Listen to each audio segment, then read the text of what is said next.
Just thoughts on what's transpired today in the last week, I guess. Well, we came off the break and for a couple of days did some running. Coaches went and looked at a couple of schools, watched some practice. Had a really good practice Thursday and Saturday. Didn't scrimmage. A lot of spring Saturdays or scrimmages, and because it was practice too, we just try kind of get them back in the mode of hitting and communicating and learning the schemes. Had very long practices. Today wasn't quite as long. A little bit of full go work. We'll take tomorrow as a good teaching day. We're lifting actually on the heavy practice day with heavy lifting, and trying to finish up right now with a good lift on the back end to try to finish strong. Thursday's practice, we're going to make Thursday a little bit more of a teaching day, maybe and probably very little or minimal contact, and then have a good go Saturday. So with the Tuesday, Thursday, Saturday, we're trying to make today like a good, for the most part, tackling, physical, blocking, padded day.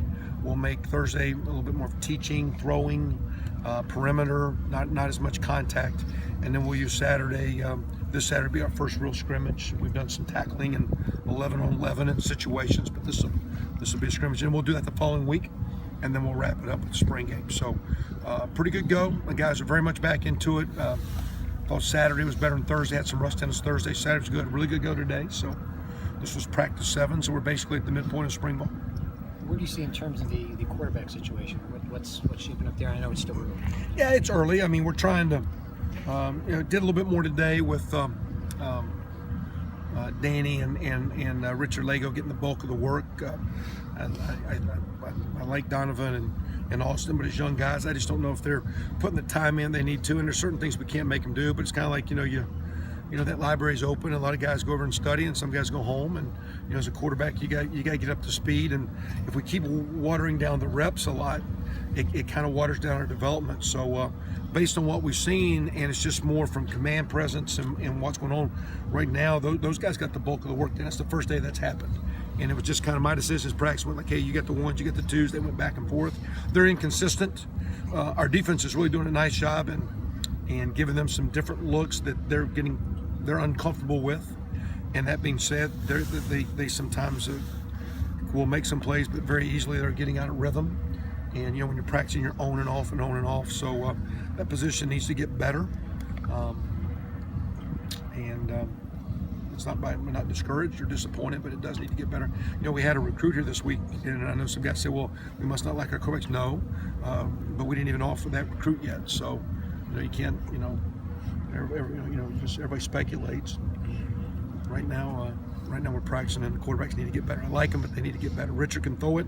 Danny's got good command presence, and I think the talent of Austin King, Donovan Hill is going to be really good. Xander's out of the mix with this injury right now, but from what I've seen in 6 practices right now, those other 2 kind of deserve some work. And if the young guys don't pick it up, we got to start moving a little bit.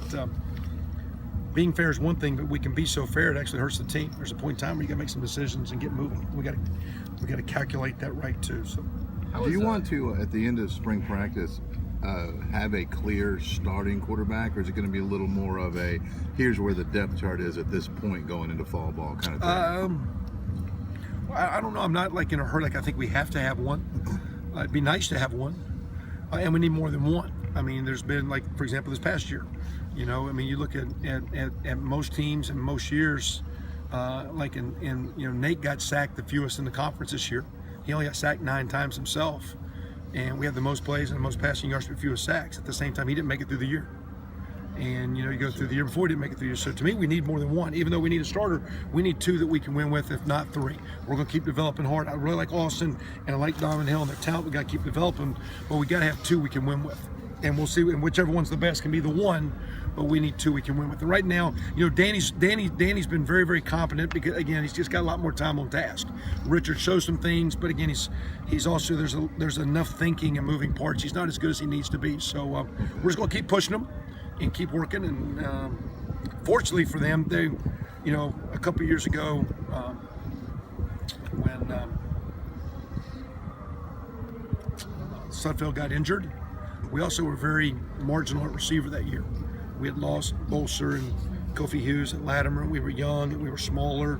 We had Shane Wynn playing outside. We were really searching for receivers. We do have some really good supporting cast. for the quarterback. So hopefully we can just keep bringing those guys along. And I know it's definitely right now definitely a drop off from a senior to a guy that haven't played. That's normal, Sure. but he's got some good supporting cast. If we can coach and get him right, we'll think we'll be okay there. How was Divine kind of approached this spring? Did he get a little bit of momentum just ending the season like he did? Yeah, and I think Coach McCullough's trying to be very smart with him. He's got a lot of one of our off the field personnel guys made the other day thought probably Divine is maybe matured. His comment yesterday was, we're just talking about a lot of players. He goes, Divine's probably matured and grown as much as anyone he's seen from just how he carries himself in the academic center and off the field, and just confidence in himself. And not that he was ever bad, but just so much more outgoing and got a great personality. So he's doing a great job. He's doing some special team work, and Coach McCullough does a tremendous job of not overworking those guys. With Majette back there, in the situation we're playing, made the comment today, we're playing Williams and Kemion Patrick a lot at running back, and we're playing Ricky Brookins, who's really a quality running back, some at receiver. Those three guys we're trying to get, and Mike Majette could be dual role guys. They could. I don't know if Divine Redding is a running back playing receiver, but I think sometimes Majette and Kemion and Ricky Brookins and those guys. So they're playing some different spots, but it's not like position moves. We're just trying to enhance their growth as being a little bit more complete in giving us more options. Coach, but Divine's been done really well, very, very good. One of our best leaders of the team. In regards to Brookings, Kamion, and Williams, is that the kind of roster flexibility you're trying to recruit now, guys who could play multiple positions? Well, I had a coach ask me today, like, why don't we play as many tight ends as we used to when I was at Oklahoma years ago? But there was one year where, with a kid named Gresham and Matt Clapp, our strength coach here, and Brody Eldridge, that we had a bunch of big body guys, and Joe John Finley, who's coaching at Missouri now, and we had a lot of tight ends. Well, in recruiting, all of a sudden, a couple years later, it wasn't the same group.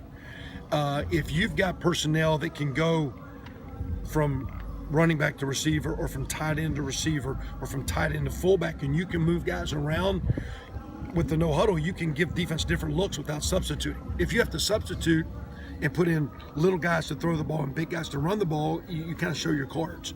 So if your personnel gives you that flexibility as a coach, you like to use that. And all we're doing right now is just trying to see how flexible we can get Ricky Brookins and Kamion and Divine and Mike Majette to be, because they're really good runners, but they also have a skill set maybe to play in the perimeter or something. Now, we're not even doing that part of the package yet. We're just trying to develop them in different roles. And as we get through this summer and preseason and game plan, we'll see. And maybe it goes nowhere, maybe it gets squandered, and you don't see them a whole lot. But if they keep coming along, they just give you flexibility to do different things. Kevin, how's the defense coming in Tom Allen's system and terminology and all those kinds of things? One, I think I'm just talking to a parent inside. He's got a lot of energy, but I think the more than anything, he's just got some things that he believes in, and he wants to coach those things, and he believes in those things. And that being said, there's a lot of confidence in what he wants to do, and he's not trying to do a whole lot. He knows, like, hey, if they do this, here's my answers, here's what I want to do. And so he's not putting in a lot right now. We think the less we do, the harder we'll play. We can always add plays, but we wanted, the first 2 days when we went helmets, we did not go against each other because we felt without pads, if we went against each other, we wouldn't go hard enough, and we would start the culture of not playing hard. So we've tried to do a lot of things to increase just awareness of what's going on, confidence. We can always add schemes. So right now, he's not doing a lot, and he's trying to get those guys playing fast and running to the ball. They've had a couple really good days. And we've got a lot of things to clean up. We've got a lot of competition. Our D-line needs to keep coming along. Mark Hagan's doing a great job there. There's some young and some maturity. The linebacker and back end seems to be getting better, and we think they go against some good receivers and pass games. So we got to keep bringing that along. But I like what I see and very encouraged. I'm glad he's here. Kevin, you're right at the midpoint of spring ball. What's maybe one area that has surprised you and been better, and what's maybe one area that stands out as far as something you need to shore up between now and the fall? Well, when you say what's been better, to me what's been better is that I think we're practicing with a lot of energy. We're not going through the motions as a team, and we're competing and playing kind of physical against each other. We're putting pads on each other. We're doing it in, I think, a clean, physical way, because sometimes you can take some shots where, you can take some guys out not meaning to and still be legal hits. But, we're trying to be physical. And I think the way they're approaching practice, the way they're approaching the weight room, there's the thing I'm most pleased with is we have consistent energy, and the guys are into practice, and they like being around here. They like going against each other. And my concern would be, do we have the leadership and the in the direction to just continue that, because there's a point in time where you kind of could gloss over and start going through the motions. It took us maybe through Thursday to kind of get them back, come off spring break.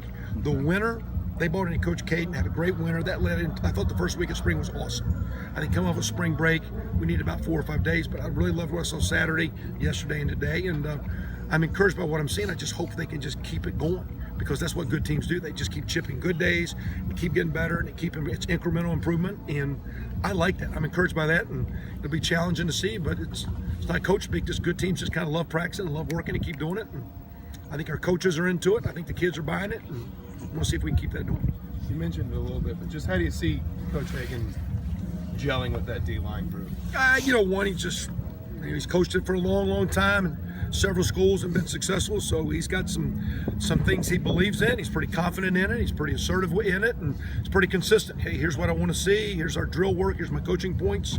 I think he's kind of gelled quickly with Coach Allen. I think philosophically, some things Coach Allen wants the D-line to do fits Coach Hagan's background. They had never worked together, so I think by luck, there's lots of different philosophical styles of drills and attitude and energy. I think they're very compatible, very comparable, and that's great because they had not been together. And that being said, Mark being a veteran coach, and I think being on Coach Allen's page, is giving Coach Allen the flexibility, keep his eyes on the back end, and really help tie the secondary and linebackers to the front. And that's how we're working at right now. Coach, from a mentality standpoint, did the bowl game help this team's confidence? Do you see a different type of attitude coming into the spring that you saw previously? I don't know if the bowl game, or just maybe as we went through the last year or so, we've kind of we're getting there. At the same time, though, we've been a team that when we're hot, we're pretty good, and when we're cold, we can lose confidence. So the ability that we're going to get in the mouth, we're going to have some things not going away. We're going to have some injuries. We're going to have some bad, you name it. There's some things, through your progression of the year and through the season, you know where you're going to get punched a little bit.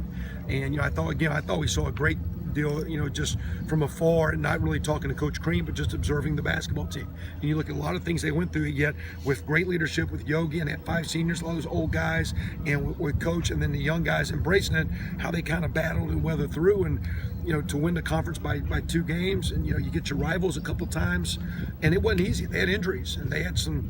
They got punched a couple times. They got gut shotted, but they kept playing, and that's going to happen for us. And I don't know when, but we're going to have a few of those things. So there's more confidence with the team, but my deal is, can we keep it when the wind gets knocked out of your sails? That's going to happen once in a while. And good teams and good players and good programs can overcome that. Anything else? And then last, now it's not a big deal.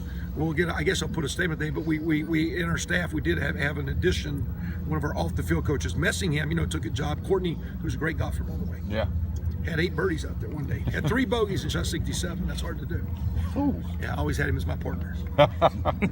Courtney took a job at Montana State, and that's an off the field role, and it's an offensive role because we have 4 coaches on offense, myself being the 5th one. Coach Allen's kind of run the defense with 4 guys. So that's been a good deal. And we've been able to hire a guy that I worked with years ago.